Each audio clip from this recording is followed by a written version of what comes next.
Gravação iniciada. Bom dia a todos. Estamos no dia 8 de abril de 2021, na reunião, na parte da manhã da reunião desse dia, da segunda turma, segunda sessão de julgamento do CARF. Tínhamos programados para início dessa sessão um acompanhamento por parte de um patrono no item 95, só que o patrono que pediu a pessoa que estava cadastrada para acompanhamento não compareceu, foi uma outra pessoa que ainda mais está tendo problemas técnicos, então a princípio não vai se realizar esse acompanhamento. Mas enfim, dada essa situação específica, primeiro só o acompanhamento, a gente vai retornar à ordem da pauta, tá? Na ordem da pauta da sessão, a gente estava, das reuniões passadas, ficaram pendentes 3 listas de mesa, mas também não vamos ainda para elas. A gente estava no meio do julgamento do item 76 da pauta, de relatoria do Dr. Martim, que tinha ficado para a vista do Dr. Leonan, e é um grupo de processos sobre imunidade, 76, 77 e 78, tá? E a gente estava na discussão do 76, o relator tinha dado um encaminhamento para dar provimento ao recurso, já haviam sido isso já na sessão passada, na sessão do mês anterior, já tinham sido proferidos alguns votos, tanto acompanhando o relator quanto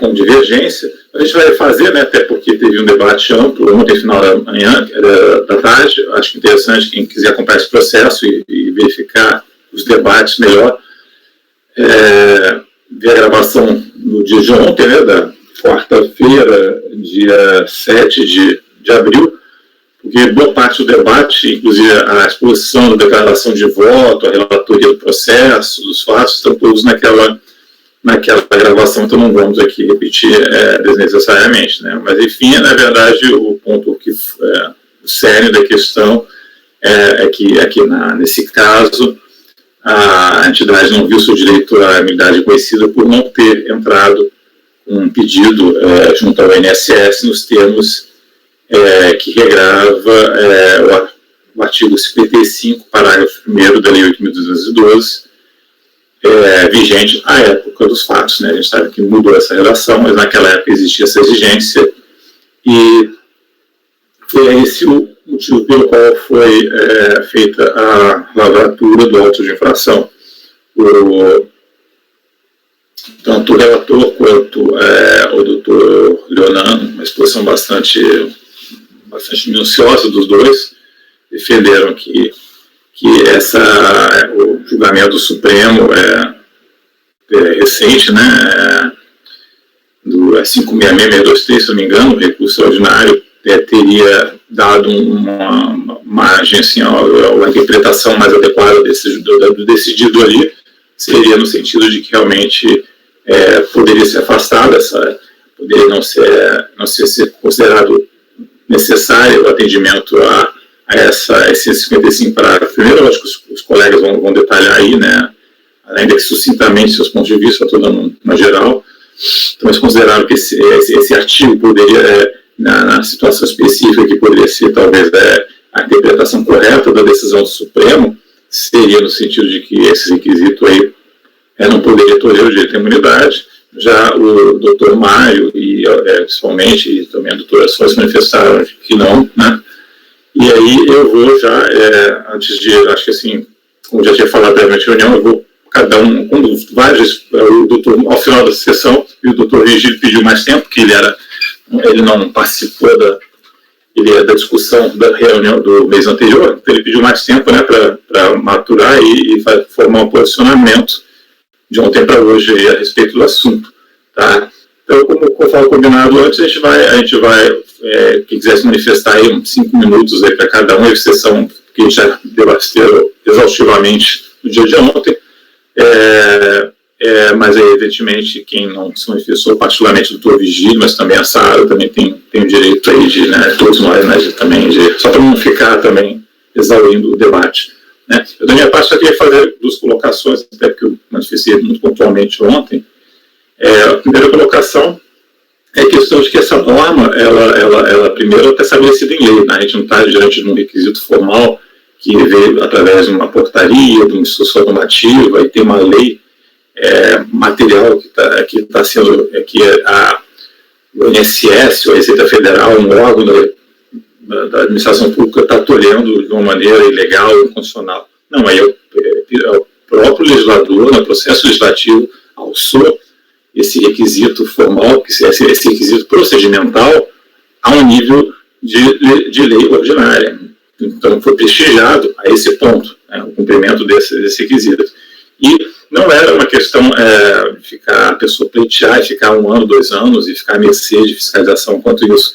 As soluções normativas do INSS à época fixavam prazo de 30 dias para o órgão se manifestar sobre o contribuinte que entrava com pedido para reconhecimento de isenção, né, entrava com protocolo lá no INSS, pedia junto com o que previa a lei, né, e em 30 dias, tá, nas instruções normativas do INSS à época, tá, 30 dias a INSS tinha que se manifestar. Inclusive, se ele não se manifestasse em 30 dias, existia a disposição nas instruções normativas que dizia que o contribuinte podia representar para a gerência do INSS e o funcionário estaria submetido, inclusive, sujeito a sanções. Tá? Então, não é uma coisa do tipo, vai ficar à mercê da administração do INSS, não. A própria administração do INSS se colocava prazo para não prejudicar, tá, o contribuinte. E isso tinha efeitos declaratórios, retroagia a data do protocolo. Então, ele ficava protegido, né, se tivesse efetivamente esse direito, ele ficava protegido nesse período. Então, eu não vejo aí nenhum tipo de abuso aí por parte do INSS na regulamentação dessa legislação. Esse é um ponto. E segundo, que eu vejo dois pontos assim, que também bem rapidamente falando, né, quer dizer, essa imunidade, esse direito à imunidade, a gente não pode equiparar ele a um direito, como, por exemplo, um direito à liberdade de expressão, a um direito trabalhista, não. A gente tem um princípio constitucional que é a equidade da participação do custeio. Todo mundo que tem capacidade, né, as pessoas que têm capacidade para ajudar ao custeio da assistência social, da previdência social, tem que contribuir. Essa é a regra geral, está constitucionalizado. Tá? A imunidade aqui é uma norma de exceção, tá? E justamente por ser uma norma de exceção, o Estado, não é o INSS ou a Receita, é o Estado brasileiro tem que saber se realmente aquela entidade ela pode deixar de contribuir por algum motivo. E aí ela vai deixar de contribuir porque ela, de alguma maneira, na atividade dela, ela já presta essa assistência social, né, ou seja, atuando na área da educação, na área da saúde. Então, é uma situação de exceção, tá? Então, a gente não pode comparar isso com um direito qualquer que está sendo tolhido por alguém. Não, na verdade, por isso exatamente que o legislador ordinário alçou isso aí, colocou isso, essa necessidade de verificação, né, pelo menos na época, ser verificado que o Estado verifique se realmente aquela entidade ali pode deixar de contribuir para a assistência social, que é destinada a todos que necessitam, tá? Então, eu acho que isso é bem diferente de uma situação de um direito inato que tem. Não, é um direito condicionado, sim, porque é uma situação de exceção, uma regra geral, que é a contribuição para financiamento da previdência social, tá? Então, o raciocínio que às vezes surge no CARF, não é meramente formal, vamos superar, não sei o que, eu não vejo dessa maneira aqui, tá? O processo legislativo colocou uma norma bastante importante, e quem pode superar não é o jogador administrativo, é o Supremo, tá? E aí sim, a gente vai um ponto também, de certa maneira, aí acaba convergindo, a gente vai convergir de uma maneira ou de outra para a interpretação da decisão do Supremo, né? E esse que é o ponto. Acho que é o ponto. Essa não é questão de ser meramente formal ou material, não, a gente tem que interpretar a decisão do Supremo. E aí, eu também falei previamente na exceção, essa é a dificuldade aqui, só estou tentando colocar os pingos nos is, né? Porque a gente não pode usar. Aí o Supremo fez uma distinção entre normas materiais formais para esse caso específico e teve o entendimento dele lá. E aí cabe a nós interpretar. Tá? Eu só queria colocar isso. Particularmente o meu entendimento, mas eu já adiantando aqui, né, os colegas já devem saber, ter o pressentimento, né, que o meu entendimento é mais pelo entendimento da divergência. Eu não vejo essa construção do Leonan, que foi exposta na gravação de ontem, quem quiser ouvir, a construção respeitável possível, mas não me parece a mais adequada, tá? Não vejo essa extrapolação aí de que acho que é perfeito, acho que talvez seja quase o contrário do que a percepção que ele está trazendo, a meu ver, porque na verdade deixou bem claro ali, não foi bem claro, nem suficientemente claro, senão a gente não estava debatendo, tá? Mas que os requisitos formais podem ser, sim, esses requisitos procedimentais para fins de verificação dos requisitos materiais podem ser regrados por lei ordinária. Até que é o que usualmente acontece, né? Na verdade, diversos direitos, a Constituição Federal ela não entra numa minúcia, né? E mesmo às vezes lei complementar também não entra em minúcias acerca de todos os procedimentos que uma repartição tem que fazer para verificação de determinadas situações de fato, tá? Isso acontece, inclusive, a gente ontem mesmo viu a questão das alíquotas de SAT, RAT, o próprio SUPEM falou, não, isso aí fica para o regramento, para o regulamento. Não falou nem para a lei ordinária, ficou para o regulamento, porque é uma questão tão de fato que essas minúcias têm que ser reguladas pela administração, desde que não toure, evidentemente, os exercícios, mas é natural que certos regramentos não fiquem na Constituição Federal e que não fiquem nem complementar, porque o detalhamento seria inviável, a gente teria uma Constituição gigantesca, uma lei complementar gigantesca e dificultaria até o próprio exercício aí, a hermenêutico aí das questões, né, de ser interpretações. É só isso, os pontos, a gente não vou me alongar. E vou passar a palavra aí para que, eu não sei se alguém tem alguma colocação, ou então para o doutor Virgílio, ou para a Sara, e também para os outros também quiserem agregar alguma observação também, senão a gente passa a votação, tá? Está aberto o debate. A Sara vai falar. Eu só vou mesmo dizer também, diante de tudo que foi colocado aqui, eu vou manter minha posição, já tinha até votado. Eu estou entendendo, então, que mesmo a entidade tendo o SEBAS na época, ela não tinha o direito adquirido, né, a ser reconhecida como filantrópica, ela tinha que cumprir os requisitos do artigo 55, que estava vigente na época dos fatos, e não foi declarado inconstitucional, né, diante de tudo que a gente ouviu aqui. Entendo que os requisitos podem sim ser colocados, requisitos procedimentais podem sim ser colocados por lei ordinária, que não foi declarado inconstitucional, então eu vou manter a minha posição, só resumidamente, para colocar meu voto. Bom, acho que vamos retomar a votação então, né? Eu acho que é melhor, para organizar as ideias, até para quem está assistindo o vídeo não ficar assim, meio perdido, então, o posicionamento, né? A gente tem, então, o doutor Martim votou por... não sei se deixar o Martim expor, né, o seu posicionamento, né, Martim, que eu acho que é importante, a gente até de tudo que foi falado ontem e hoje, e aí depois a gente já passa a votação, né? Cada um já falou bastante, e o doutor Virgílio tem toda a liberdade aí, é o privilegiado hoje que ele, até o momento, ele está só pensando. Então, vamos lá. Martim, por favor. Então, só um breve resumo do voto em 30 segundos. Né? Eu entendi que o campo restrito de atuação da lei ordinária diz respeito basicamente ao funcionamento de tais entidades, o que determinou de aspectos procedimentais, e a imunidade, por sua vez, compreendida como uma limitação constitucional ao poder tributário, deve ser regida exclusivamente por lei formalmente complementar, conforme o artigo 146 da Constituição Federal e o julgamento da RE 566-622. A eventual descaracterização de imunidade podendo ser feita à luz do artigo 14 CTN e tem status de lei complementar. O descumprimento da poder recorrente ao procedimento de pedido de isenção, conforme o parágrafo 1º do artigo 55 do 812, não pode ser um obstáculo para que a contribuinte goze da isenção em questão, por estar disciplinado de lei complementar, tal que como restou decidido pelo Supremo Tribunal Federal no RE 566-622. Então, modo constando, inclusive, no relatório fiscal que foram preenchidos requisitos legais previstos na legislação ordinária, incisos do artigo 55 do 812, tendo que ela SEBAS, do período em questão, possui direito a contribuinte a usufruir da isenção/imunidade. Conclusão, antes posto, voto por dar provimento ao recurso.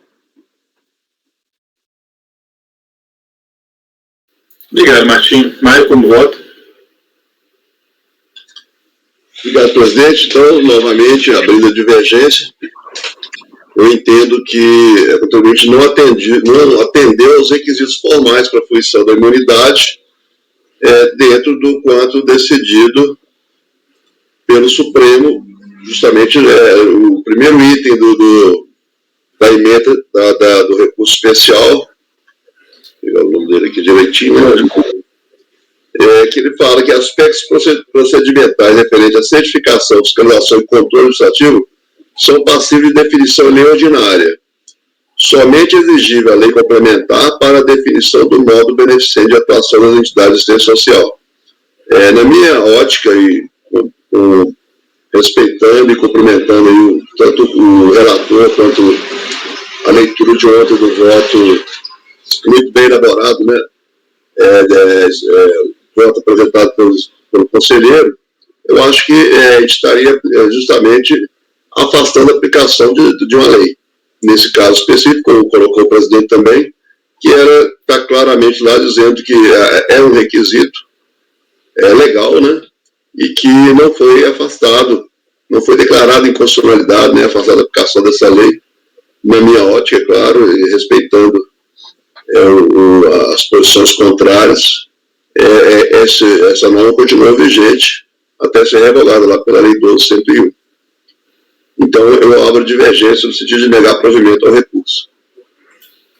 Eu acompanho a divergência. Eu acompanho o relator. Acompanho a divergência. Eu vou fazer só uma colocação, pedir vênia ao colegiado. O relatório fiscal, só para deixar claro aqui, o relatório fiscal feito pelo auditor fiscal, quando lançou, ele fala: a empresa, folhas 39 do processo, a empresa, durante o período auditado, se considerou uma entidade beneficente com isenção de contribuições previdenciárias, recolhendo apenas as contribuições descontadas dos segurados empregados e contribuintes individuais. A análise da documentação da entidade demonstra que é reconhecida como de utilidade pública municipal, estadual e federal, é portadora de registro e do certificado de entidade beneficente do SEBAS, promove gratuitamente e em caráter exclusivo a assistência social beneficente a pessoas carentes, não remunera nem concede vantagens sobre qualquer título a seus diretores, conselheiros, sócios, instituidores ou benfeitores.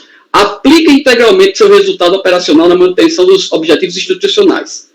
Mas, apesar de atender a todos os requisitos legais para obter o benefício de isenção da contribuição previdenciária, não conseguiu demonstrar que solicitou a isenção ao Instituto Nacional na forma do artigo 55, parágrafo 1º da 8212. No julgamento do RE 566622 do Supremo, a entidade lá não tinha certificado de entidade beneficente, não tinha utilidade pública e também não tinha formulado o requerimento, e o Supremo deu o benefício sobre a materialidade. Isso me faz crer que na interpretação do Supremo, o artigo 55, parágrafo 1º da 8212, ele poderia ter duas interpretações, e eu até vou adicionar isso ao meu voto. Ele poderia ter duas interpretações. Uma, que ele é constitucional conforme a Constituição. Caso não tenha sido feito o requerimento, nada impede que materialmente um processo, seja contencioso administrativo fiscal, seja contencioso judicial, a parte comprova os requisitos. Ele apenas traria uma segurança ao contribuinte para que ele não fosse levado a uma auditoria caso ele tivesse feito aquele requerimento. Se ele não faz o requerimento, nada impede que no contencioso administrativo se prove que ele tem aquela materialidade e aí se conceda. Então, eu tenho interpretação conforme a Constituição. Estou acompanhando o relator para cancelar o lançamento como voto. Obrigado, doutor Leonardo. Doutor Vivi.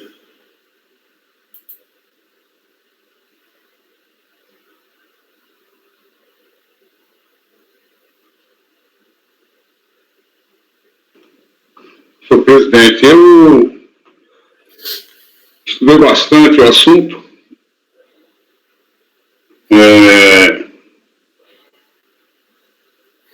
Às vezes eu pendia de um lado, outras vezes pendia do outro lado. Mas eu cheguei a uma conclusão e eu digo ao senhor presidente, quando eu entrei para o CAF, eu entrei com o seguinte propósito: eu vou votar sempre de acordo com o meu entender e com as minhas convicções. E no caso, ora, sobre julgamento, eu entendo da seguinte forma: eu acho que a Sônia colocou bem.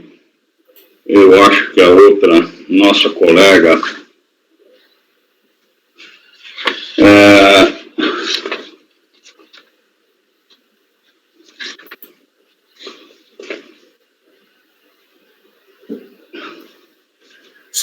Ludmila? Qual delas?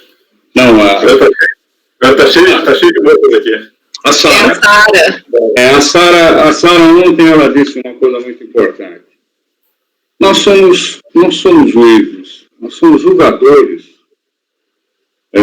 Nós não somos do poder judiciário, nós pertencemos ao poder executivo. Fazemos uma análise do ponto de vista sobre esse ponto de vista.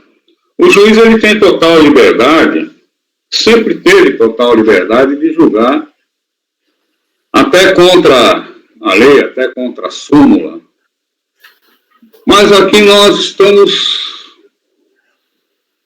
numa posição de... Eu já fiz parte, inclusive, do judiciário. Eu fui juiz classista, tive atuação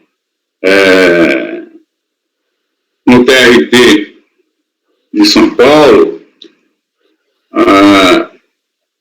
Então, eu substituía no tribunal, eu era juiz classista de vara, mas eu participava do tribunal, em votação, elaboração de voto, à época.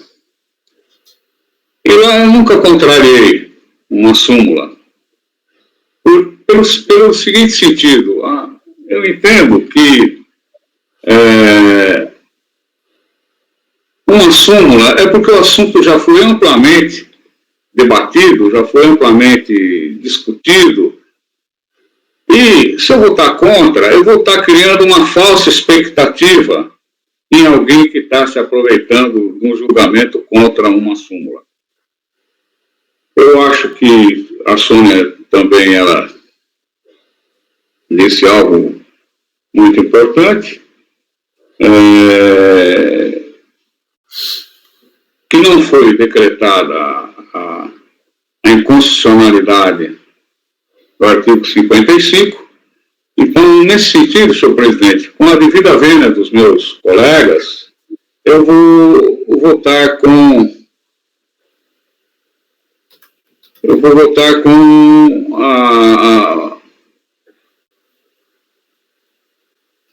de acordo com o entendimento do Mário. Ok, doutor, vota com a divergência, então. Ok, obrigado. Eu também vou votar com a divergência. Então, ficou por maioria de votos. Ficou negado provimento ao recurso. Vencidos os conselheiros Martim, relator, Ludmila e Leonan. Tá? Eu posso fazer o voto desse processo, tá? Eu faço o voto aqui de vencedor, não tem problema. Presidente, só para registrar, até porque eu já apresentei... É declaração de voto, né, doutor? Declaração de voto que tem que constar em ata. Ok. Então fica esse o resultado para o item 76. Tá? E vamos passar então com o item 77.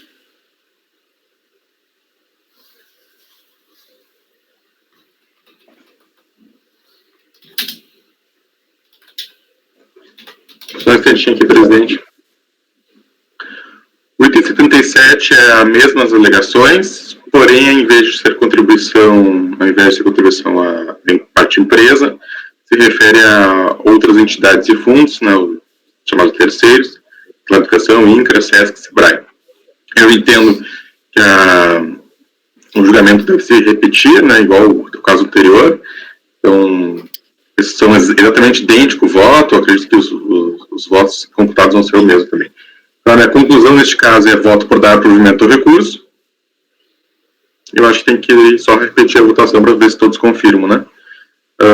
Claro, se deu para o Virgílio, entendeu? A situação aqui é idêntica, só que só muda o tributo, né? Antes era contribuição previdenciária, agora vai ser contribuição a terceiros.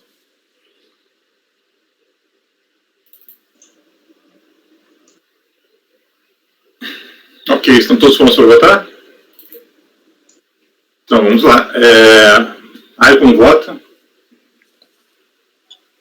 Em consonância com a discussão relativa ao item 76, eu vou novamente divergir do voto do relator, negando o provimento ao recurso pelos fundamentos já declinados na discussão anterior. Eu acompanho a divergência. Acompanho o relator. Acompanho a divergência. Eu acompanho o relator e também vou apresentar a declaração de voto. Eu acompanho a divergência. Eu acompanho a divergência, então também ficou por maioria de votos negar provimento do recurso. No item 77, vamos para o 78.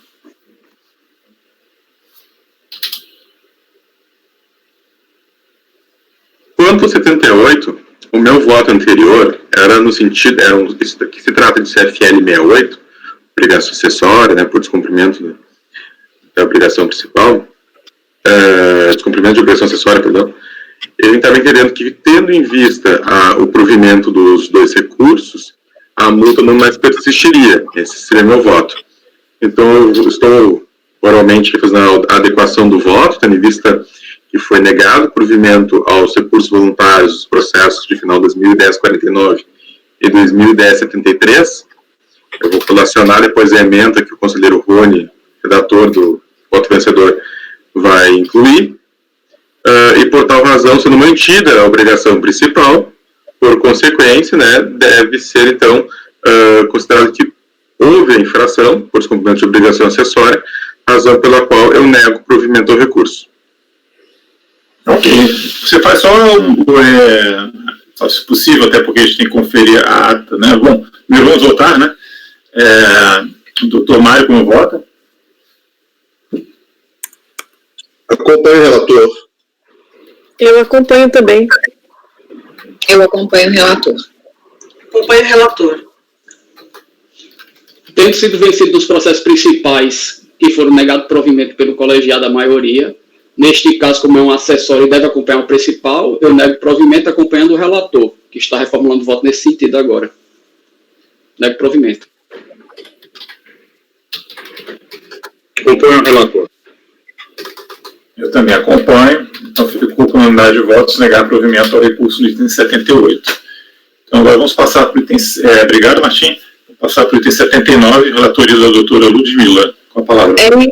Obrigada, presidente. O número 79, a gente está diante de uma obrigação principal, em razão do não recolhimento da cota patronal, no período compreendido entre 2 de 2007 a 13 de 2007. A única razão desse lançamento, conforme nós já julgamos os processos anteriores, também é o suposto descumprimento parágrafo 1º do artigo 55 da Lei 8.812. Então, o encaminhamento dos colegas, eu acho que a gente não precisa de explicitar aqui novamente as razões, porque realmente o processo é idêntico, a fiscalização não nega que ela tinha os SEBAS, não nega que ela preenchia os demais requisitos, mas que não teria feito a tempo o pedido no INSS, no prazo de 30 dias que estava estabelecido no parágrafo 1º do artigo 55. Então, assim como votamos demais casos, e os colegas também replicaram os respectivos votos, eu estou dando provimento ao recurso, por entender aqui, neste caso, que havia sido preenchido todos os requisitos formais, há uma extrapolação do requisito não posto em lei complementar. Então, por essa razão, eu estou afastando a autuação e dando provimento ao recurso. Só um pouquinho, Ludmila, eu tinha copiado esse teu processo aqui, aí fui abrir e estava valendo um documento vazio, não sei se alguém tem mais problema. Alguém tem mais esse problema? Também, está vazio. Sério? Vocês podem olhar, então, na pasta, só porque como eu estou com a gravação, tem como vocês olharem na pasta do mês passado? Porque, às vezes, ele interrompeu a transferência, porque eu só arrastei de pasta. Eu acabei de copiar novamente e está vazio também. Deve ter sido isso. Não tem como trocar, vamos esperar um pouquinho, então, aí aqui. Mas eu mando... já sei, mais fácil. Eu mando aqui. Só um minutinho, gente. Deve ter sido exatamente isso que aconteceu. E eu mando para o doutor Virgílio também. Agora, esse processo aqui é basicamente igual ao de Martin. É idêntico. É idêntico. A gente precisa olhar, né, também, né? Nem vi. Nem vi a minuta do voto. É porque ela tem que apertar a minuta de voto mentalmente, não está apresentada na pasta desse mês. Tá? Não tem nada ali. Não é questão mesmo, tem que olhar, né, Leonardo? Você está dizendo o número do item? Já mandei, gente. Eu já mandei. Do mês passado tá. Eu mandei no grupo. É 65 e 66 do mês passado. Só dá uma olhadinha rápida aqui. Doutor Virgílio, mandei pro senhor também aí agora, tá? Pelo WhatsApp que você mandou? Opa. Tá aqui. WhatsApp. Ok, obrigado.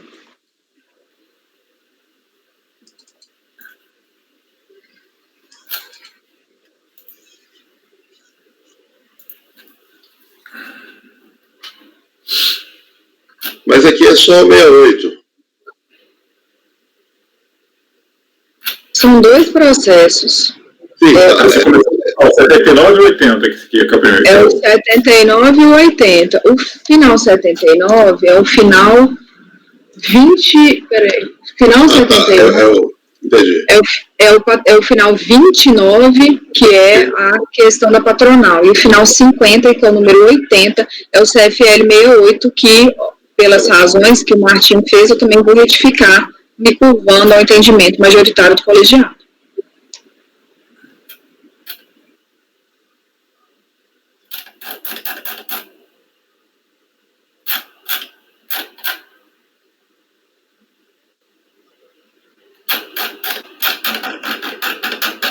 Um pouquinho para ver se eu dou uma olhada aqui, até porque.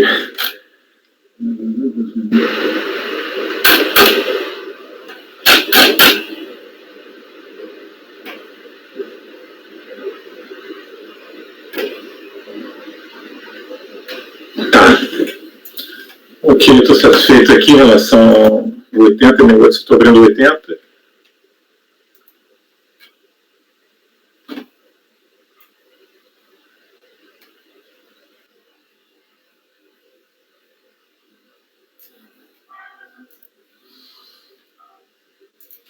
Ok, eu já verifiquei o processo, então 79, vamos fazer a votação separada. 79, em resumo, né, conforme a relatora está narrando, é o caso similar ao que a gente já julgou, que foi autuado pelo descumprimento do parágrafo 1º do artigo 55 da Lei 8.212.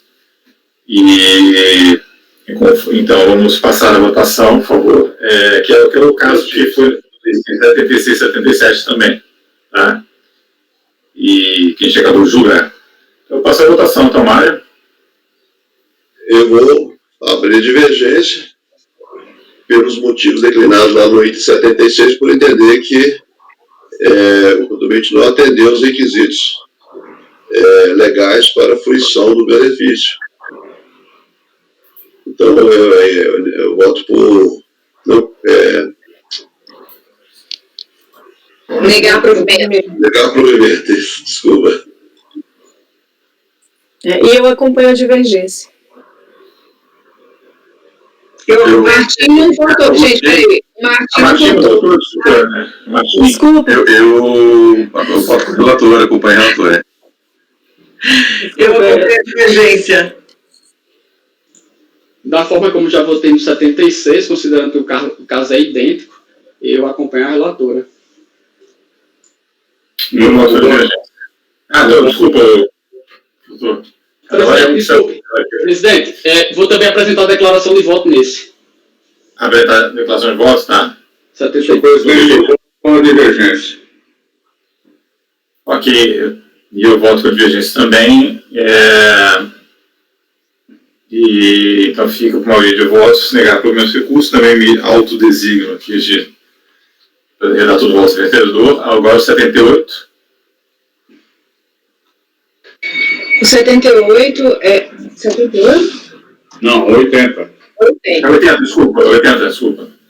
O número 80 é um processo de CFL 68 que segue a sorte do principal, tendo esse colegiado entendido por maioria estar mantida a autuação, o outro não pode ser desfecho da autuação do CFL 68, senão a sua manutenção, razão pela qual, após o presidente fazer a nova emenda do julgado de número 79, vou colacioná-la, e o encaminhamento, neste caso, urbano, a maioria da decisão do colegiado é para negar provimento ao recurso. Ok, como vota Mário? Acompanhe o voto da relatora, presidente. Acompanho também. Eu também acompanho. Eu também acompanho. Considerando a decisão do colegiado no item precedente e a posição da relatora, acompanho a relatora negando provimento por acessório civil principal. Acompanho a relatora. Eu também vou acompanhar, então ficou negar provimento ao recurso para o item 80. E aí, agradeço a Ludmila.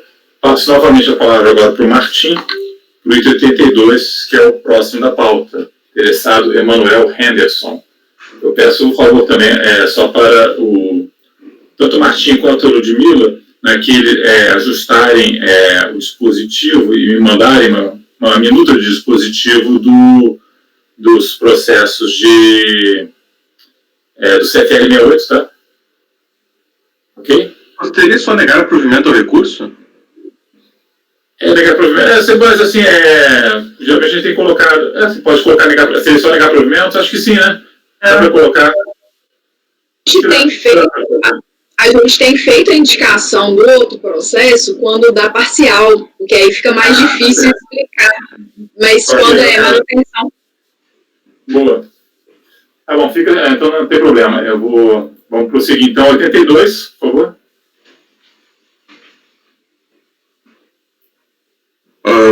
Bom, 82 da pauta. Emanuel Henderson da Costa. Esse caso aqui é um caso que vai ser igual ao 84, que vai ter adiante. É um caso bem diferente, assim, eu vou tentar...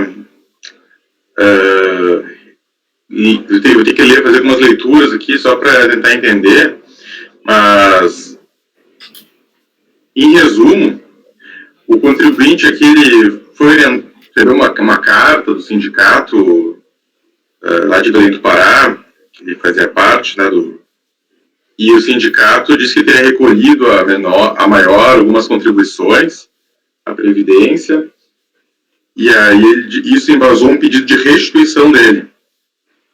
E esse pedido de restituição foi basicamente indeferido por falta de documentação idônea a garantir seu direito. Então, em resumo, seria isso. Eu vou tentar partir direto para o voto, né? Porque o voto já é grande também. O prazo prescricional, né? É um primeiro ponto. A DRJ já compreendeu no que tange a tempestividade do pedido de restituição inicial, que engloba o período de 88 a outubro de 88 a maio de 97, que o direito de pleitear a restituição dos valores pagos ou recolhidos até 11 de 94 já se encontrava extinto no momento de sua interposição, 28 de dezembro de 99, permanecendo incólume o direito ao pedido apenas para o período de 12 de 94 a maio de 97.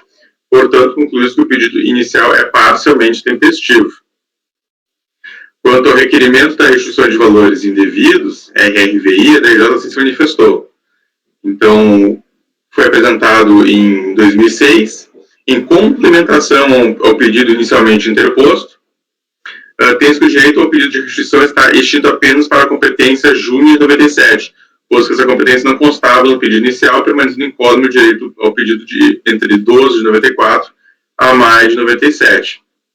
Que, na verdade, trata-se do pedido inicialmente interposto, com a diferença apenas que o pedido foi reapresentado no formato formulário disponibilizado pela SRP.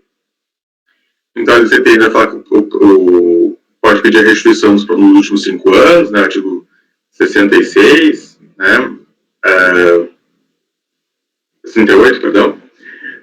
O regulamento da Previdência Social também, no assunto do artigo 253, inciso 1, também cita a ordem de serviço conjunto INSS, DAF, DSS, DFI, número 51 de 96, que nessa ordem de serviço já vai disciplinado também quais são os documentos que devem embasar o pedido, que se torna relevante para o resto da matéria. Assim, no presente caso, os termos são aplicáveis o direito de pleitear a restituição extinguida em 5 anos, contada a data do pagamento ou requerimento devido. Diante disso, compreendeu a RJ jurídica que houve a extinção do direito de pleitear a restituição de parte do período pleiteado, conforme exposto no acordo do recorrido. Eu transcrevo que foi considerado parcial. Então, que não merece reparos ao acordo recorrido quanto ao período que se considerou abrangido pela prescrição, razão pela qual carece de razão recorrente quanto a este ponto. O recurso da recorrente ele é bem genérico, né? Então eu achei prudente ratificar essa questão da RJ, mas eles não se insurgem particularmente tem que ter não tem nada prescrito, mas eles dizem que tem que ser dado o provimento ao recurso para reformar o acordo.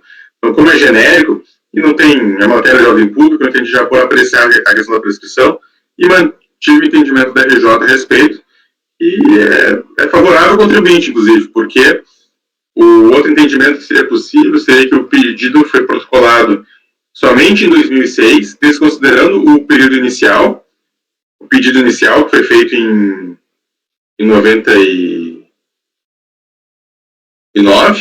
e se tu considerar que o pedido somente de 2006, que é o feito no formulário RRVI, aí estaria totalmente prescrito, né? Então, eu mantive esse entendimento quanto à prescrição. Quanto ao mérito, eu vou só ler as partes grifadas, né?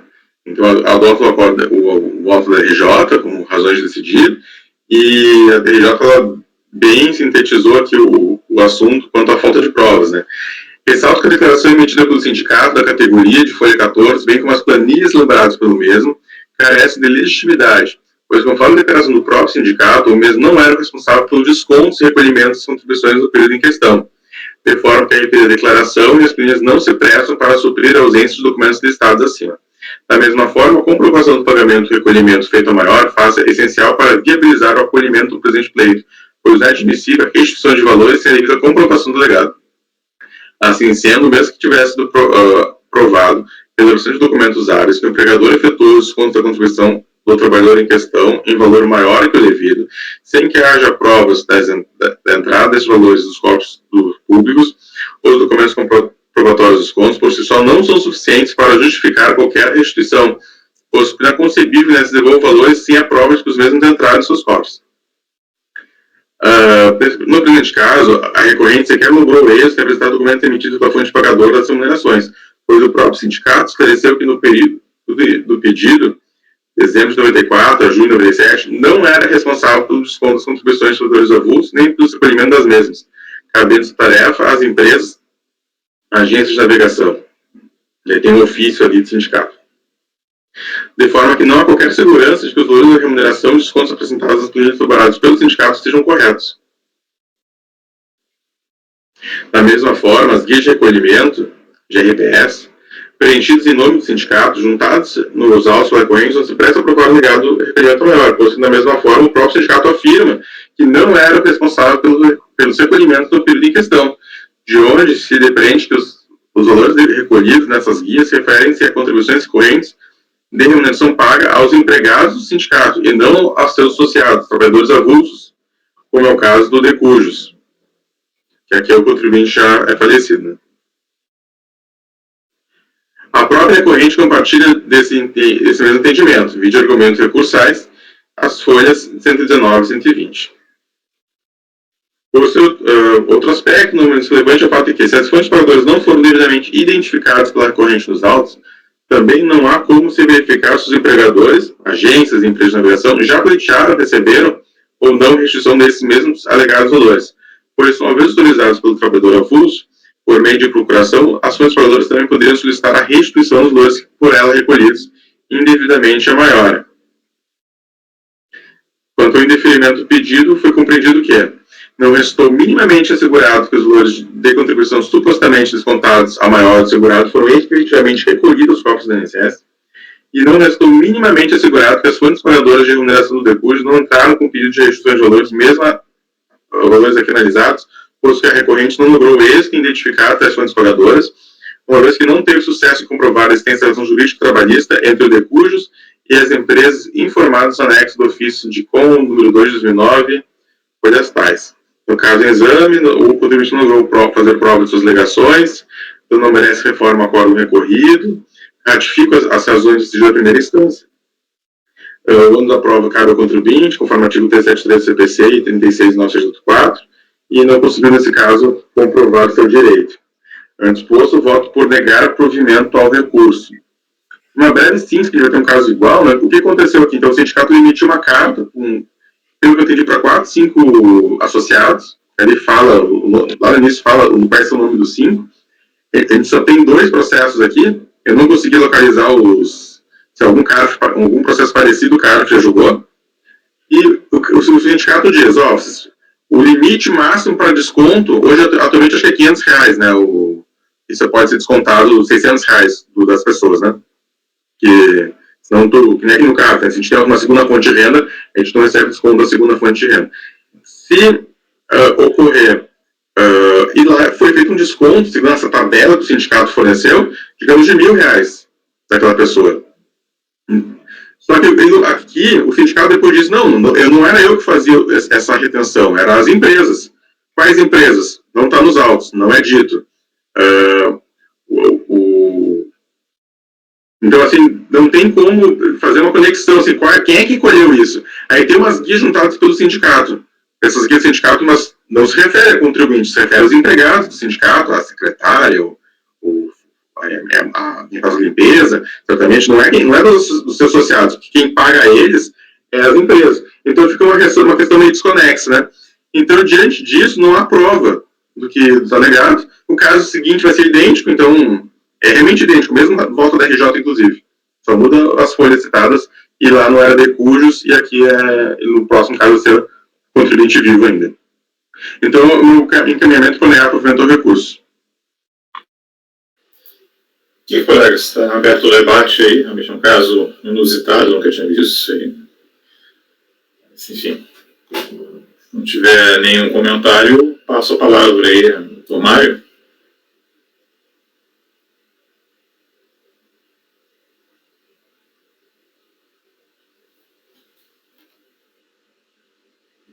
Obrigado, presidente. Eu estava dando uma lida aqui no recurso, bastante retórico, sem nenhum fundamento, assim, mas eu acompanho o voto do relator, presidente. Eu também acompanho.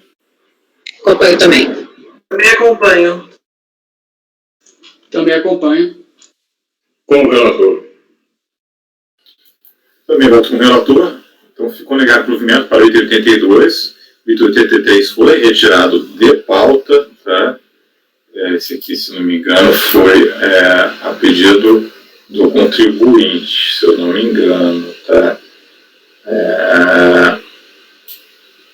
Exatamente, o 83 foi retirado de pauta por solicitação do contribuinte. Vamos passar para o item 84, acho que o Martim está se referindo a ele, né, Martim? Quando estava mencionando, mas só dar uma repassada bem ligeira e a gente...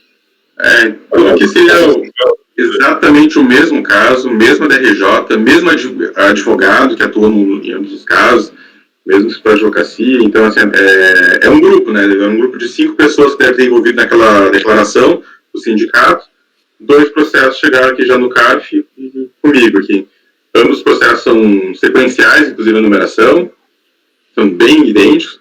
O voto do DRJ, que eu transcrevo aqui, é idêntico, só muda que em alguns locais vai falar em decujos e outros lugares fala em recorrente, porque o contribuinte Manuel já era falecido, e não é o caso de José Maria. Então, o entendimento aqui foi que faltou provas das fontes pagadoras, que elas teriam feito as retenções, e as provas já apresentadas são do sindicato, mas o sindicato disse que não é ele que faz a retenção, ou seja, as guias pagas pelo sindicato não aproveitariam ao recorrente. Então, é uma questão um pouco confusa, que parece que a instrução da prova foi mal feita, e tudo se baseia numa declaração que o próprio sindicato dá, e isso fez com que o contribuinte acreditasse que ele tivesse seu direito assegurado por si só, junto naquela declaração. Então, meu entendimento aqui é que faltou provas, e voto por negar provimento ao recurso. Obrigado.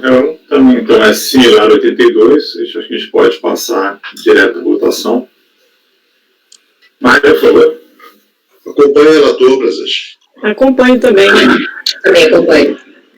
Também acompanho. Também estou acompanhando o relator. Acompanhe, senhor presidente. Também acompanho. Então, o item 84 ficou negado provimento ao recurso pelo unanimidade de votos. A gente passa aqui a pauta prevista para hoje de manhã. Tá? Então, e vamos, o 85, que seria também a relatoria, foi retirada de pauta pelos dois, pela Procuradoria e pela VGFN, tem uma PLR. O do Martim foi 86, 87, 88, 89, foram também retirados de pauta, que era do Martim. E aí o 90 foi retirado de pauta pela Procuradoria, 91 pelo contribuinte.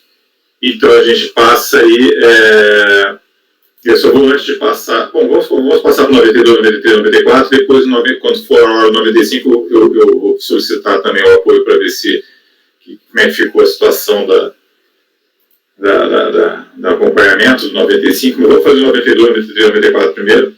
Então 92 com a palavra doutor Mário Hermes.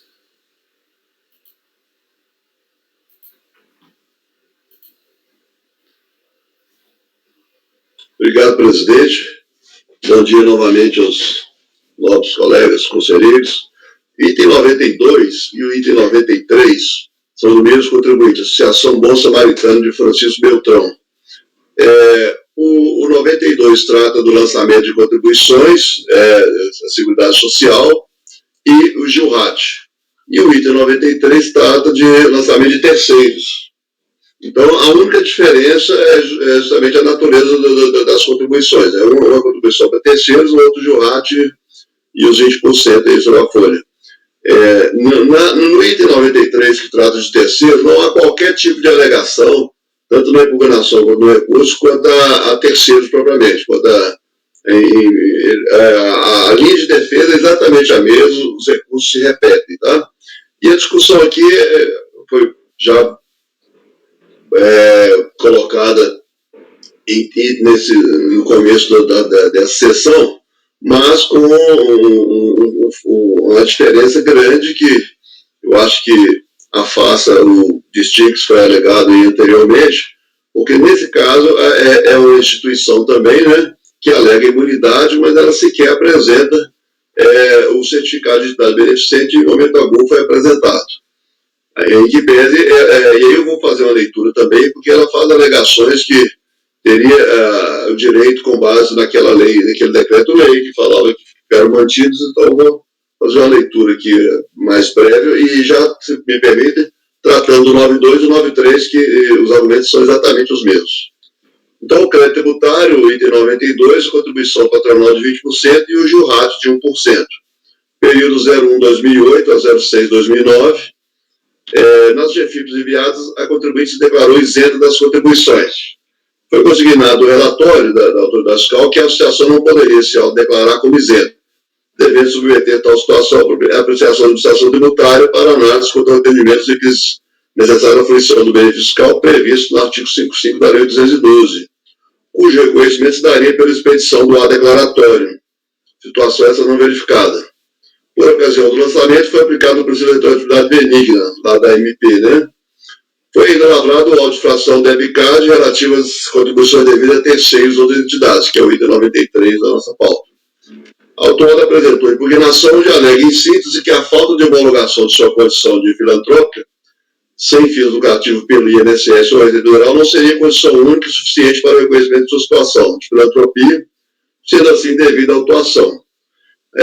Afirma que atende todos os requisitos para enquadramento como entidade filantrópica, tendo sido fundada em 1977 sob a égide da Lei 3.577, de julho de 59, sendo que, conforme previsto em tal normativo, a condição de entidade filantrópica ou de utilidade pública não necessitava da anuência do INSS. Ou, no máximo, era concedida pelo governo federal. Acrescenta que, por isso, tendo adquirido o direito a ser reconhecido como entidade filantrópica, a exigência feita pela Receita Federal de apresentação dos SEBAS não deve prosperar pelo que a dívida constante dual de inflação não é devida pela autora. Argui ainda que outro entendimento corrente em nossos tribunais é o de que a apresentação dos CELAS possui efeitos ex-tunc, atingindo os débitos anteriores à apresentação do certificado, por se tratar de um ato unicamente declaratório. Requer, ao final, caso vencido no pedido de donação, redução da multa percentual de 30%. Foram apresentados, entre outros documentos, eu destaquei o Estatuto Social, o Certificado de Utilidade Pública Federal expedido pelo Secretaria Nacional de Justiça, datado de 2007, cópia da Lei do Estado do Paraná, que declara de utilidade pública, declaração emitida pela assessoria parlamentar da Câmara Municipal de Francisco Beltrão, também declarando de utilidade pública, e cópia da Lei do município de Francisco Beltrão, declarando também de utilidade pública. Foi julgada improcedente a impugnação, e ela apresentou recurso voluntário, onde afirma que a decisão teria se baseado no fato de que a recorrente não teria apresentado o certificado de identidade filantrópica por prazo determinado, o que, segundo seu entender, não seria motivação suficiente para embasar a manutenção do lançamento. Reafirma a arguição de que seria entendimento corrente do nosso tribunal de que a apresentação dos CEPAS possui efeitos ex-tunc, atingindo os débitos anteriores à apresentação do certificado. Por se tratar de um ato unicamente declaratório que a apresentação do certificado em questão, mesmo após a lavratura do auto, acarretaria a extinção do débito. Volta a requerer a redução da multa. Eu passo para o voto, presidente. O recurso é tempestivo. Eu estou aqui destacando que as decisões administrativas judiciais que ela traz aos autos não são vinculantes, né? Então, conforme relatada, a contribuinte se declarou isenta das contribuições patronais. Pontuou a autoridade fiscal lançadora que, à época da ocorrência dos fatos, se ressalvados os direitos adquiridos, a isenção deveria ser requerida junto à administração tributária, para efeito de análise contra o efetivo cumprimento dos requisitos, não cabendo assim a autodeclaração de isenta.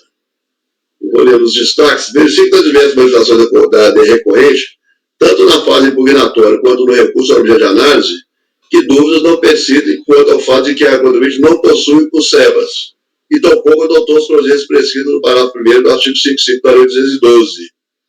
Resume-se assim a presente lida as alegações de suposto direito adquirido por parte da contribuinte e de que a falta da homologação de sua condição de entidade filantrópica sem fim educativo não seria condição única e suficiente para o reconhecimento de sua situação de filantropia, pois que atende a todos os requisitos para o enquadramento como entidade, tendo sido fundada em 77 sob a égide da Lei 3.577. Eu passo aqui, analisando os argumentos apresentados na impugnação e reiterados no recurso, quanto ao suposto direito adquirido, assim fundamentou sua decisão a autoridade julgadora de piso. E eu peço venha para a leitura, porque eu acho que também é clareada a questão. Direito adquirido da Lei 3.577. Para melhor compreensão do pleito, é conveniente efetuar um breve histórico do direito adquirido que se reporta à autuada. A concessão de isenção de contribuições teve início com a Lei 3.577 e abrangia as entidades de fins filantrópicos reconhecidas como de utilidade pública, cujo meio de sua diretoria não percebesse remuneração. Posteriormente, com a adição do Decreto-Lei 1572, ficou resguardado o direito à isenção das entidades que tinham sido reconhecidas como de utilidade pública pelo governo federal até a data de publicação do citado Decreto-Lei, e que fossem portadores do certificado de entidade de fins filantrópicos com validade por prazo indeterminado. Ressalto que as entidades filantrópicas criadas após o Decreto-Lei 1572 não puderam fazer jus à isenção por falta de amparo legal. Em 88, a Constituição veio disciplinar sobre a isenção de contribuições previdenciárias, e o artigo 195, parágrafo 7, dispondo que serão isentas tais contribuições de entidades beneficentes de assistência social que atendam às condições estabelecidas em lei. A lei que estabeleceu as condições para fossem isentas foi a 812, assegurando, contudo, que as entidades com direito adquirido a isenção ficariam dispensadas de requerê-la novamente. A despesa de um novo requerimento, contudo, ficou restrita às entidades que já eram isentas pela Lei 3.577, e desde que continuasse a preencher os requisitos do Decreto-Lei 1572, a saber, validade do certificado por prazo indeterminado e declaração de utilidade pública federal anterior à edição do decreto. Não obstante, a partir da lei de custeio, para a manutenção da isenção, passou a ser obrigado a observar os requisitos do artigo 55. Assim, nenhuma entidade que, depois da lei de custeio, reúna todos os documentos e condições do seu artigo 55, pode se autodeclarar isenta do pagamento das contribuições sem o requerimento e a pré-administração do INSS, exceto as que já eram reconhecidamente isentas. No caso vertente, muito embora a associação tenha sido constituída em 70, sua declaração de utilidade pública federal somente foi expedida em 26 de 2007. Não se trata de declaração anterior à edição do Decreto-Lei de 77. Ademais, não foi apresentado pelo contribuinte o certificado de idade filantrópica com prazo de validade indeterminado. Não reunido, portanto, autuado as condições para fazer jus ao direito adquirido que trata o parágrafo 1º do artigo 55 da Lei 812. Baseado em tais fundamentos, a falta das alegações decorrentes de que possuiria direito adquirido ao benefício fiscal, uma vez que fundados em legislação revogada e sem efeitos à época da ocorrência dos fatos geradores, e principalmente pelo fato de que o autuado, em momento algum, apresentou o necessário certificado de identidade filantrópica com prazo de validade indeterminado, conforme previsto na norma revogada, não reunindo assim as condições para fazer jus ao direito adquirido de que trata o parágrafo 1º do artigo 55 da Lei 812, sem razão, portanto, contra tais argumentos. Também é pertinente destacar que, recentemente, o Supremo, aí eu volto àquele recurso especial, né, assentou a constitucionalidade do artigo 55 da multa citada lei, na redação original nas redações que foram dadas pelo artigo 15 da 9429, conforme a emenda abaixo transcrita, né. Eu estou aqui trazendo um voto, esse acordo 2402.008.474, que analisou essa questão também, tratando da aplicação do julgamento lá, e o Estado falou, nesse contexto, sendo exigido CEPAS constitucional nos termos assim delineados, e aqui ficou bem definido lá no julgamento do Supremo, né, naquele recurso especial, que não foi nos embargos apresentados, ficou claro que continuava-se vigente o inciso 2º do artigo 55, né, isso está bem claro no julgamento. Então, considerando que a autuada não possui a época da ocorrência dos fatos geradores, o registro, tampouco o certificado de cidade beneficente ou o certificado de cidade filantrópica com prazo de validade indeterminado, fornecido pelo CNAS, e registro não apresentou nem mesmo a destempo os referidos certificados, deve ser mantido o lançamento de seus termos. Também não merece acolhida a alegação da recorrente de que não estaria se negada a representação de situação fiscal mediante a aplicação dos CEPs temporariamente. Era seu dever, já no ensejo da apresentação de impugnação, municiar sua defesa com os elementos de fato e direito que entendesse suportar suas alegações. Dessa forma, caso existente eventual CEPAS, registro ou declaratório, tais documentos deveriam ter sido acostados aos autos pelo interessado, não justificando o singelo requerimento de concessão de prazo para a apresentação do certificado de identidade filantrópica. Finalmente, conteste os percentuais da multa aplicado. Eu estou mostrando que o relatório fiscal já foi aplicado, que é a razão das alterações de impostos pela MP 449, no que tange ao cálculo dos juros e dos valores das multas, foi demonstrado no anexo 1º o comparativo entre os valores apurados, seguindo a legislação anterior e a edição da MP, com vista a aplicar o valor da multa mais benéfica. A comparação das multas é efetuada apenas com as competências de janeiro de 2008 a 11 de 2008, porque as posteriores já estavam sob a égide da nova lei, né, já 75%. Destaque conforme é certo abaixo, assim reproduzido no relatório, a autoridade procedeu ao cálculo da multa de forma a se aplicar a penalidade mais benéfica à recorrente, adotando o princípio da penalidade benigna, conforme demonstrado no anexo. O que tange ao caráter confiscatório da multa, eu estou me socorrendo aqui na súmula CAF número 2, que fala que não nos compete essa análise. Pelo exposto, voto por negar provimento ao recurso. Conhecer o recurso, documento e negar provimento. Então, parecida a discussão, mas com essa diferença aí só dá essa sumarizada, só sublinha a diferença para ficar bem claro, até também para o doutor Vigílio também, né, que essa questão da diferença entre o ponto diferente desse julgamento em relação àquele que a gente se debruçou anteriormente. Só dá uma reforçada, por favor. Ok. No caso específico da discussão que nós tivemos no final da tarde de ontem, no começo da manhã, a empresa, em tese, atenderia aos demais requisitos. Ela tinha o certificado de identidade beneficente e não tinha requerido junto ao INSS aquele ato declaratório, o parágrafo 1º do artigo 55. Nesse caso, ela não apresenta em momento algum, ela não tem o CEPAS, não apresenta o certificado de identidade beneficente, nem aquele certificado por prazo indeterminado de que trata a lei anterior.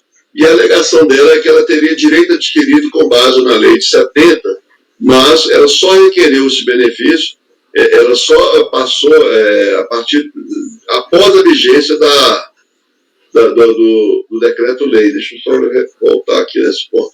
Então, ela não tem o certificado e ela se socorre a uma lei que foi, uma lei que teria sido revogada e que falava que quem tivesse certificado por prazo indeterminado, esse certificado continuaria vigente. No caso, ela não apresentou em momento algum, ela não falou que não tem, mas falou, pede prazo, mas o processo se arrastou por anos e em momento algum ela exibiu esse certificado aí, emitido por prazo indeterminado. Ok. Obrigado. Passar a palavra para o Leonardo que pediu, por favor. Obrigado, presidente. Obrigado, relator. Eu estive olhando aqui o processo e no termo de início de procedimento fiscal, que foi o único termo de intimação ao contribuinte, os documentos solicitados foram ata de posse dos membros da diretoria, comprovante de recolhimento de GPS, cópia de comprovante de residência e CPF de representantes legais, cópia de ato declaratório, do ato declaratório, que é o parágrafo 1º, o requerimento do parágrafo 1º do artigo 55, o estatuto social da entidade, folha de pagamento, GFIP, GRFP, GRFC, com comprovantes de entrega e eventuais retificações, processos judiciais movidos contra o INSS e Receita Federal, relação de dirigentes. Ponto. Não foi, em momento algum, solicitado o SEBAS. Como eu entendo que o parágrafo 1º do artigo 55 da 8212, ele tem uma interpretação conforme a Constituição, podendo ser relativizado para ser feita uma leitura conforme, no sentido de que pode ser produzida a prova da materialidade em processo administrativo fiscal, eu superaria ele e passaria a olhar se a empresa tem os requisitos. Ela realmente não juntou os SEBAS e não comprovou assim muito claramente os artigos do artigo 14 do CTN, mas ela juntou alguns indícios. Eu recordo até num precedente da Câmara Superior recente, foi até matéria de artigo, é o precedente 9303-010-974 de 2020. Nesse precedente, a Câmara Superior, ela concedeu a imunidade, ainda que por voto de empate, ao contribuinte, afastou o lançamento, porque houver uma diligência ao longo do processo, onde ficou demonstrado que o contribuinte cumpria os requisitos do artigo 14. Então, foi baixado em diligência para comprovar os requisitos do artigo 14, uma vez que não tinha SEBAS. E lá foi dado provimento. Na verdade, aqui, em resumo, eu estaria propondo aqui uma diligência para aferir se a empresa cumpre os requisitos do artigo 14 do CTN, uma vez que ela não foi intimada a demonstrar esses requisitos. O fundamento aqui foi, não mostrou o requerimento do parágrafo 1º do artigo 55, está lançado, ponto. Esse foi, na verdade, o grande fundamento da fiscalização. Não mostrou o requerimento do parágrafo 1º do artigo 55, está lançado, ponto. Como eu superaria, relevaria isso, e como o contribuinte chegou a demonstrar alguns elementos da sua imunidade, mas não todos, eu baixaria em diligência, eu proponho, né, para que seja aferido se cumpre os requisitos do artigo 14 do CTN.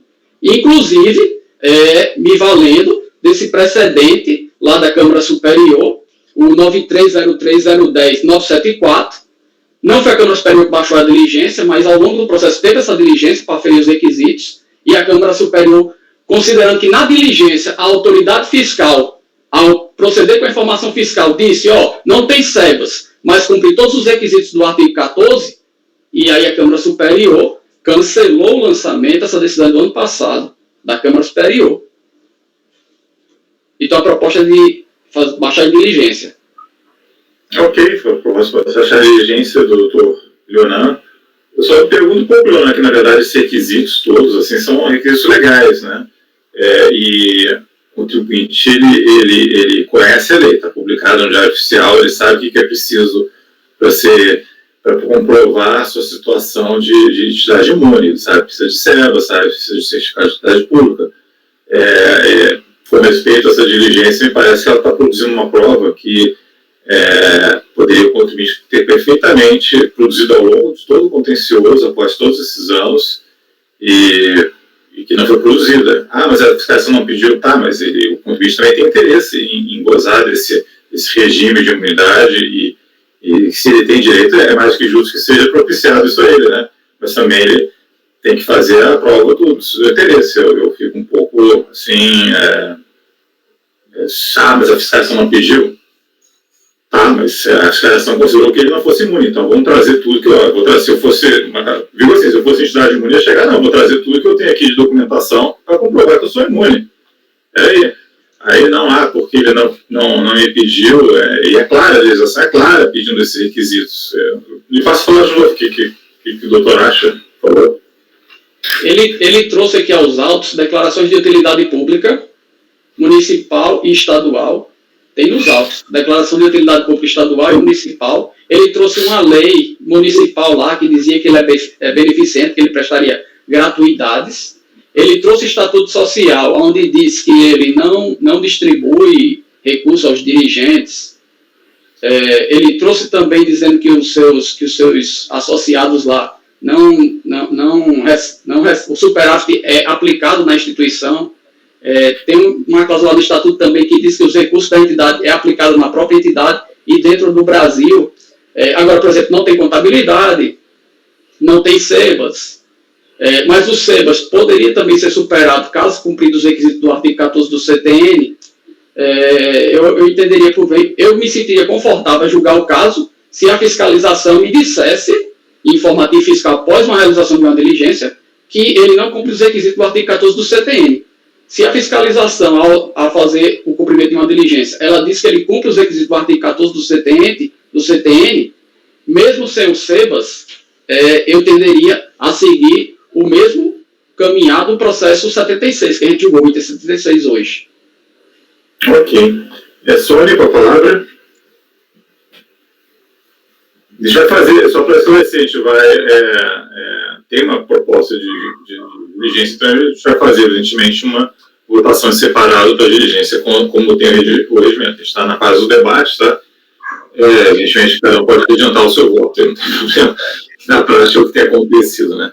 Mas a Sônia pediu para se manifestar, depois o Mário já se manifesta, já por favor, votando, que aí, a não ser que alguém mais queira se manifestar, tá? Só para a gente aproximar. Na realidade, a minha manifestação vai muito na linha do que o Rony já abordou há pouco, né? Eu tenho muita preocupação com diligências requeridas, com conversão de julgamento em diligência e com diligências requeridas no julgamento, em especial atenção ao escopo dela. A diligência, ela serve, a meu ver, faz parte da minha convicção, ela tem que servir sempre para que o julgador consiga fazer, consiga montar, né, o seu arcabouço de convicção para o julgamento, mas jamais ela deve ser utilizada, na minha concepção, para fazer provas num sentido ou no outro.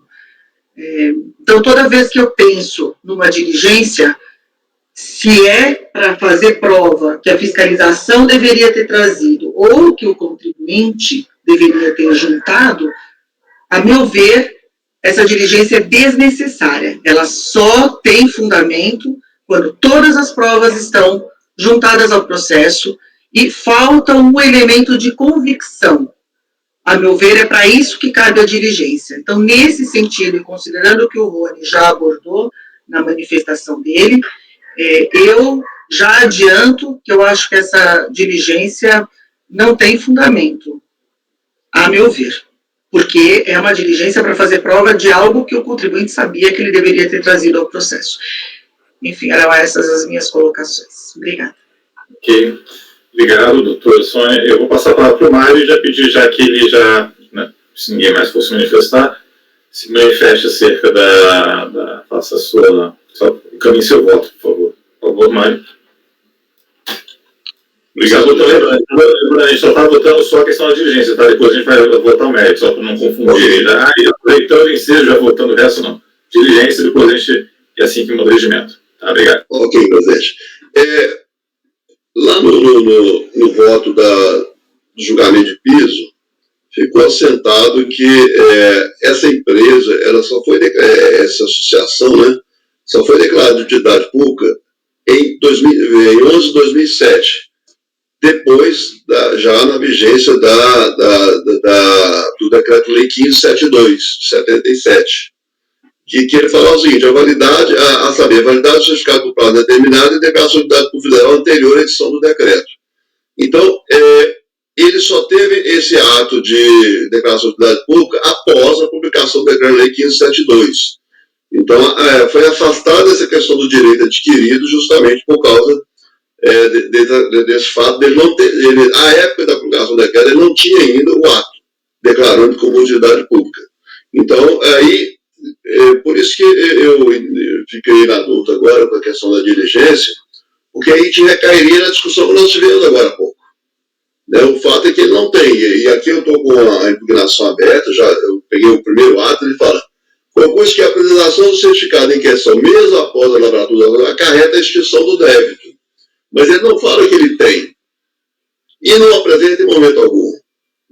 Também no recurso ele repete essa expressão sem apresentar nenhum dos dois certificados e, obviamente, ele não tem o ato, não atendendo também o parágrafo 1º lá do artigo 55, que foi a discussão que nós tivemos já em dois momentos de votação aqui, agora pela manhã. Então, a diligência, na minha opinião, talvez eu não tenha entendido bem, ela incorreria nesse mesmo fato. Não, a gente teria essa averiguação, atendeu os termos do artigo 14 do CTN, mas ela não tem o SEBAS, ela não tem o certificado por prazo indeterminado, e ela não tem o A declaratório. Então, a gente cairia na mesma discussão anterior. Por isso que eu não entendi bem se seria esse o propósito. Se o professor quiser esclarecer, eu agradeço. Para minha convicção, para eu julgar esse processo, eu preciso ter certeza se ele cumpriu ou não os requisitos do artigo 14 do CTN. Como ele não foi intimado pela fiscalização para produzir essa prova, é por isso que eu baixaria em diligência. Eu não seria flexível demais para cancelar o lançamento, dando provimento, pelo fato da fiscalização não ter pedido. Eu não chegaria a esse ponto. Eu baixaria em diligência para que agora ficasse comprovado como a diligência como a fiscalização do outro processo foi diligente. Ela, em vez de se limitar a dizer que não tinha só o parágrafo, não tinha só o requerimento, ela olhou tudo e disse: tem isso, tem aquilo outro, não tem isso, no outro processo. Aqui não, ela pediu o ato, pediu o requerimento lá do parágrafo 1º, não tem o requerimento, está autuado, sem analisar mais profundamente a materialidade da situação. Esse é o meu ponto. Agora, eu não cancelaria o lançamento, caso a diligência não seja realizada, pelo fato dela não ter pedido. Mas eu também não negaria provimento, pelo menos sem tentar uma diligência. Mesmo ela não tendo SEBAS? Mesmo ela não tendo SEBAS, porque se viesse um informe fiscal, dizendo que ela cumpre todos os requisitos do artigo 14, mas não tem um SEBAS, mas cumpre todos os requisitos do artigo 14, eu seguiria aquele mesmo precedente lá da Câmara Superior, 93.03.010.974, onde a Câmara Superior consignou que não tinha SEBAS, mas cumpriu os requisitos do artigo 14, após diligência com informe fiscal no processo administrativo fiscal, e a Câmara Superior concedeu o direito, cancelando o lançamento. Seria o mesmo raciocínio da Câmara Superior. Eu até entendo, se eu for vencido. Como a gestão já foi bem debatido já, né? Então, Mário, por favor, como vota? Eu voto contrário à diligência por entender que ela não atende, ficou demonstrando os autos, que ela não atende aos requisitos legais para a fruição do benefício da imunidade. Martim? Eu acompanho a proposta de diligência do primeiro conselheiro Landan. Acho que pode resolver o caso, estava até inclinado a rejeitá-la, porém, eu acho que a melhor solução para o caso, de fato, é fazer a diligência. Como voto? Eu acompanho o Mário, eu acho que desnecessária a diligência. Eu vou acompanhar a divergência para rejeitar a diligência, apesar de concordar com a premissa de que o fato, por si só, de não ter o SEBAS não seria um impeditivo do uso da imunidade, que a gente poderia analisar o preenchimento dos requisitos previstos no CTN. Eu acho que, nesse caso, seria muito contribuinte fazer essa prova. Então, eu rejeitaria por causa desse motivo. Eu estou rejeitando, na verdade, eu já rejeitei por causa desse motivo. Eu rejeito a diligência pelos mesmos motivos que a Ludmila, porque eu acho que é descabido o pedido de diligência para a prova num sentido ou no outro. E também rejeito a diligência porque entendo ela sem com objeto vazio. Eu rejeito a diligência. Eu também rejeito.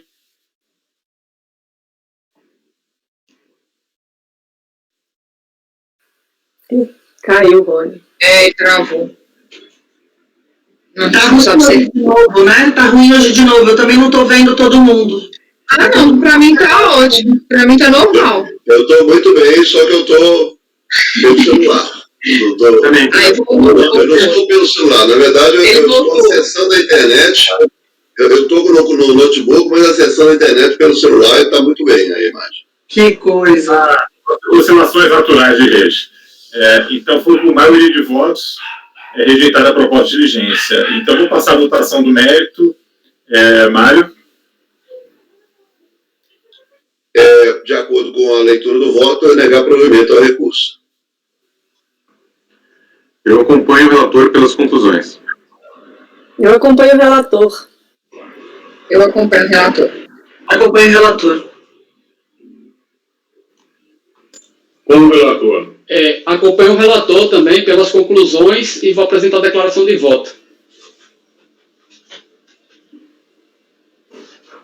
Muito fácil, então, mas de qualquer maneira ficou por maioria. Só anotar os nomes aqui de quem está votando como. Quer dizer, pelas conclusões, foi o Leonan e Martim. E da diligência também. Eu e o Leonan só. Martim e Leonan. E Leonan vai apresentar a declaração de voto. Leonan, declaração. Ok, então se podemos passar aí para o item 93, por favor. Presidente, o seu voto, eu resolvi. Oi? O seu voto? Eu estou acompanhando o relator, desculpa, acabei não pronunciando, bem notado.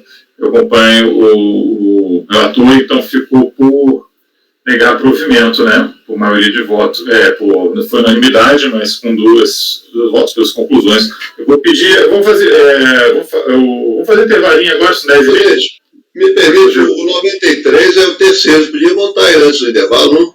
Pode ser 93, então, depois a gente faz intervalo, pode ser. Então, o item 93 é a mesma associação Bom Samaritano de Francisco Beltrão. O lançamento é idêntico, só que aqui trata das contribuições de terceiros, né? Ele não apresenta, eu coloquei essa observação para vocês, não há qualquer alegação menção relativa a terceiros. Ele não apresenta nenhum fato específico contra o lançamento de terceiros, e os argumentos que ele traz são exatamente os mesmos, no sentido de que ele seria entidade beneficente e com aquele direito adquirido lá do decreto-lei, previsto no decreto-lei, na Lei 3.577 e o decreto-lei. Então, os fundamentos são os mesmos. Eu também trago a decisão do julgamento de piso, onde eu acho que foi bem analisada a questão do direito adquirido, né, que não teria, porque a certificação dele é posterior à publicação do decreto, e nesse sentido eu estou negando provimento ao recurso também. Ok, o doutor Leonan tem algum encaminhamento de diligência nesse caso também? Ou... Não, eu fico na dúvida se não seria caso de não conhecimento. Turmário, pode fundamentar a questão, por favor? Sim. A linha de defesa é a mesma. Não é que ele não trate nada, ele repete o mesmo recurso no lançamento das contribuições do Gilrat. Então, ele está enfrentando a discussão.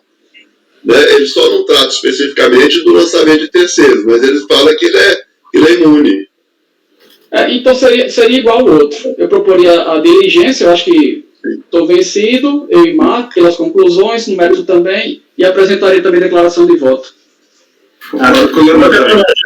Não gerar confusão, né? Eu já vou só reler, então, que é a votação. Alguém vai mudar o voto em relação ao que acabou de ser votado, o item 2. Então vai ficar por maioria de votos, editar a proposta de diligência para verificação dos cumprimentos dos serviços do artigo 14, vencidos o conselheiro Martim e o Leonan Rocha de Medeiros, que reformulou, e no mérito, por unanimidade de votos, negar provimento ao recurso, havendo votados pelas conclusões o Martim e o Leonan, sendo que o Leonan vai apresentar a declaração de votos. Vai apresentar a declaração de votos também para o 93, Leonan? Também, porque é Ctrl-C, Ctrl-V. Ok. Também. Então, nesse momento, a pessoa vai ter a opção da gravação, tá? Então, fazemos intervalo aí de